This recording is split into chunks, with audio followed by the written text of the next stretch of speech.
At 17, Sophie Lane had plans. She was going to college in New York. She was going to start a podcast. She was going to become the first in her family to make it out.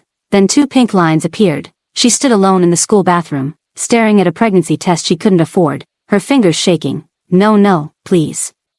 She hadn't told anyone, not her mom, not her best friend, not the guy who said he loved her and stopped replying the minute she missed her period. She stuffed the test in her backpack. Her legs wouldn't stop shaking. That night, she sat across from her mom at the dinner table, the spaghetti on her plate untouched. Her mom looked up. "You're quiet tonight." Sophie swallowed hard. Her throat burned. She didn't want to say it. "Mom. I'm pregnant." The silence was louder than anything she'd ever heard. Then her mom laughed. Not out of humor, out of heartbreak. "Well, so much for college." Sophie didn't cry, not that night, but something changed in her chest. Something that whispered, "They don't get to write your story, you do." Sophie went back to school 2 weeks later. She didn't want to, but she had no choice. She wore a loose hoodie, hoping it would hide everything. It didn't. People stared. Girls whispered. One teacher handed her a flyer titled, "Teen Moms, Support or Dropout?" Sophie crumpled it before she sat down. The worst part, nobody said it to her face. They just watched her like a story gone wrong. At lunch, she sat alone. She overheard someone say, she should have just disappeared. But Sophie didn't. She went to every class, took every test, read every chapter 3 times just to stay ahead, because the bump was growing, and so was her fire. At night, while others were out partying, Sophie studied. She threw up, she cried, then she studied again. This is not the end, she told herself. This is my fuel. One day, her English teacher stopped her after class. "I read your essay. You write like someone who's fighting to be heard." Sophie just smiled. "That's because I am." Senior year wasn't easy. Sophie missed her prom. She missed senior trip. She missed sleep. A lot of sleep, but she didn't miss one thing, her dream. She studied between diaper changes. She wrote essays with a baby on her chest, and every time someone said, "You can't," she whispered back, "Watch me."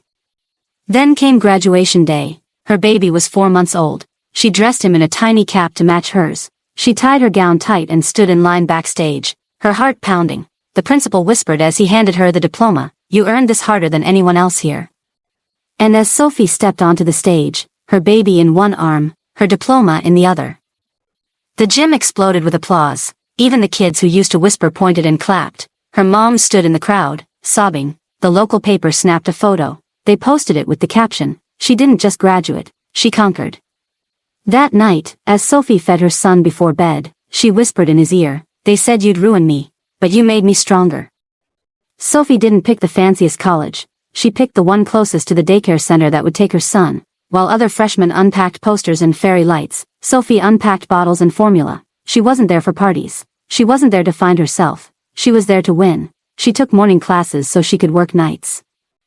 She nursed during study breaks, and while her classmates complained about 8 a.m. lectures, Sophie was already 3 chapters ahead. With a toddler waiting at home, there were days she showed up late, days she looked like she hadn't slept, because she hadn't. But her grades, flawless. By the end of her first year, she didn't just pass. She was top 3 in her department. At the award dinner, the dean read her name off the honors list. There was a moment of silence, then, a standing ovation. Her professors said things like, "You've redefined what success looks like." Her classmates whispered, "I don't know how she does it." But Sophie knew, "I didn't do this to spite my son. I did it because of him." By the time Sophie graduated, she had 2 things, a business plan, and a little boy who called her mama like it was the most powerful title in the world. She didn't wait to get hired. She hired herself, started a copywriting agency from her small apartment. No funding, no investors, just skill, drive, and a fire that couldn't be dimmed. While her son colored on the floor, she closed deals on Zoom. While others underestimated her, she was building a brand that would later outgrow her living room. She posted one quote above her desk, "Build the life they said you ruined." Every morning, she read it. Every night, her son fell asleep beside her keyboard. At her first official office launch, a small, sunny co-working space downtown, her son walked in holding a cupcake with the word CEO Mom. People clapped. He clapped the loudest. That moment, it wasn't about business. It was about becoming. Sophie had outgrown the whispers, outgrown the labels, outgrown the life they predicted. And her son, He didn't grow up watching her break. He grew up watching her build. 10 years later, Sophie walked into her old high school auditorium. Same walls. Same colors, different Sophie. She was invited to speak to the senior class about resilience. Some of the teachers who once looked through her, now smiled like they'd always believed in her. One even whispered, "We're so proud of you, Sophie." She just nodded. She didn't need revenge. She had receipts. Her name had been featured in Forbes Local. She'd started a scholarship fund for teen moms in college. Her podcast, Build from Rock Bottom, was charting in 4 countries. And yes, that girl who once sat alone at lunch, now had millions listening to her every word. She took the mic and looked at the rows of teenagers staring back at her. "When I sat where you're sitting, they called me a mistake, but I turned my story into a platform. You don't need perfect circumstances. You just need a reason to not quit." Later that day, she posted a photo from the talk. The caption read, "Full circle looks good on me." Micah was 10 when he stood in front of his school and gave a speech. The topic was, "Who inspires you?" He cleared his throat, nervous, then pointed toward the back of the room. "My mom," he said, "because she didn't give up on me. Even when the world gave up on her." Sophie cried right there in the school gym, not a quiet cry, a full, messy, proud cry. She'd missed out on sleep, missed out on parties, missed out on a lot of things, but not this. Micah started his own podcast at 12, wrote his first children's book at 13, won a Youth Leadership Award at 14. People asked, "How is he so confident?" Sophie just smiled. He grew up watching a woman fight for her life with love and purpose. One night, Micah sat across from her at the kitchen table, same place she once cried over her first positive test. "Mom," he said, "you didn't just raise me, you showed me how to rise." One night, Sophie sat in her quiet apartment, her son asleep, the house still. She opened a fresh page in her journal, not for a plan, not for a pitch, but for a letter to the girl in the bathroom, the 17-year-old who thought her life was over. She wrote, "Hey, you, I know you're scared. I know your hands are shaking and your world feels like it's crumbling. But I want you to know something. You didn't ruin your life, you rerouted it. You will cry, you will scream, you will want to give up. But one day, your son will look you in the eye and say, 'You're my hero,' and you'll believe him. You are not a statistic, you are a story that refused to end in shame." She closed the journal, exhaled deeply, then stepped onto her balcony, the city glowing below, and whispered, "I forgive you. You did the best you could." And that was more than enough.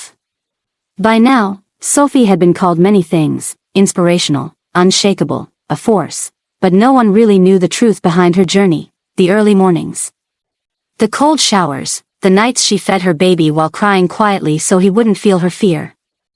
Until one day, a popular podcast invited her. The host asked, "What was the secret? How did you go from pregnant at 17 to owning a 7-figure agency?"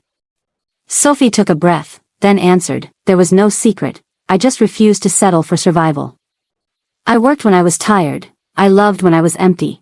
I forgave myself when no one else did." That was the real flex, not the success, the healing. She shared everything, how she built a business with a baby on her lap, how she chose her future over her feelings, how she built boundaries and never apologized for her becoming. The podcast went viral. Women from all over the world flooded her inbox. "I'm a single mom too. I'm 17 and scared. You just saved me. I didn't know I was allowed to dream this big." And for the first time, Sophie didn't feel like a survivor. She felt like a teacher, a leader, a blueprint. If I'm the only one winning, then I'm not winning enough. So she created a scholarship fund for teen moms in college, the Lane Foundation. She didn't want another 17-year-old to cry in a school bathroom feeling like the world just ended. At the first award dinner, 6 young women walked across the stage, each of them carrying books, dreams, and in some cases, babies. Sophie hugged every single one, not as a sponsor, as a sister. She started a mentorship group too. From Rock Bottom to Rise, where girls could come in shame and leave in purpose. And on the last page of her journal, the same one where she once wrote to her younger self, Sophie wrote one final letter. "To every girl who thought the pregnancy ended you, it didn't. It introduced you to your real self. To every woman who's been counted out, I see you, I was you, and now I fight for you." Because Sophie Lane didn't just finish first, she refused to finish alone.